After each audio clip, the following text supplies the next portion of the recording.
কুপিপাতের দিন শেষ, মানবতার বাংলাদেশ। আসসালামু আলাইকুম বন্ধুরা, আপনারা এই তো ঘরের জন্য যারা আর্থিকভাবে সহায়তা করছে, সর্বপ্রথমে ধন্যবাদ জানাই আমার এলাকাবাসীকে। তারপর কিছুটা সাহায্য সহযোগিতা করছে।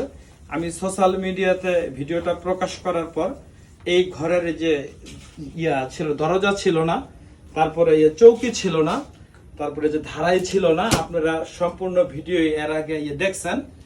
এখানে যারা যারা আর্থিকভাবে সহায়তা করছে তার ভিতরে প্রবাসী ভাই একজন আছে, উনি হচ্ছে এই যে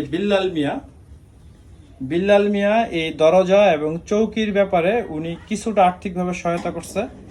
তারপরে ছিল আমার কিছু আত্মীয় স্বজন মানুষের থাকার যে একটা ব্যবস্থা, সেই ব্যবস্থাটা মোটামুটি আলহামদুলিল্লাহ হয়ে গেছে।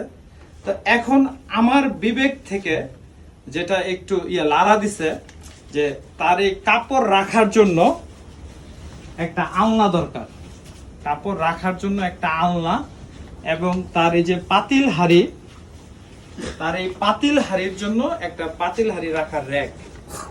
এই দুইটা যদি হয় তাহলে মোটামুটি তার ঘরটা আরেকটু সুন্দরভাবে হয়ে যায়। আমার এখানে যারা আর্থিকভাবে সাহায্য সহযোগিতা করতে চান তারা আমার মেসেঞ্জারে অথবা কমেন্ট বক্সে আমার সাথে কন্ট্যাক্ট করার মতো একটা অপশন আছে, আপনারা সেখান থেকে আমার সাথে কন্ট্যাক্ট করতে পারেন।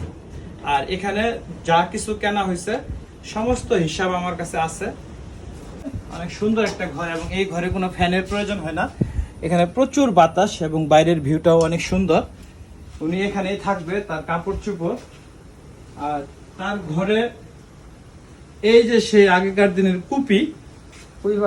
এই কুপি বাতি দিয়েই ঘর আলোকিত হবে। কিন্তু আসলে আমরা চিন্তা করলাম উনি যেহেতু একটু আতপাগলের মতো মানুষ, কুপি বাতি না দিয়ে তার ঘরে সোলারের একটা ব্যবস্থা করার জন্য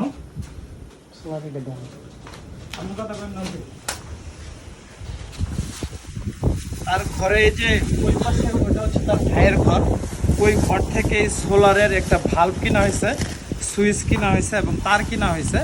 এগুলা দিয়ে একটু পরে হয়তো সেট করা হবে। একটা বিদ্যুতের যে ছিল, যে সুইচ তার ভাল্ব কিনা বাবদ গেছে 320 টাকা, না 310 টাকা, এটিকে 310 টাকা গেছে। ওখান থেকে আমি ওনাকে টাকা দিছি 300।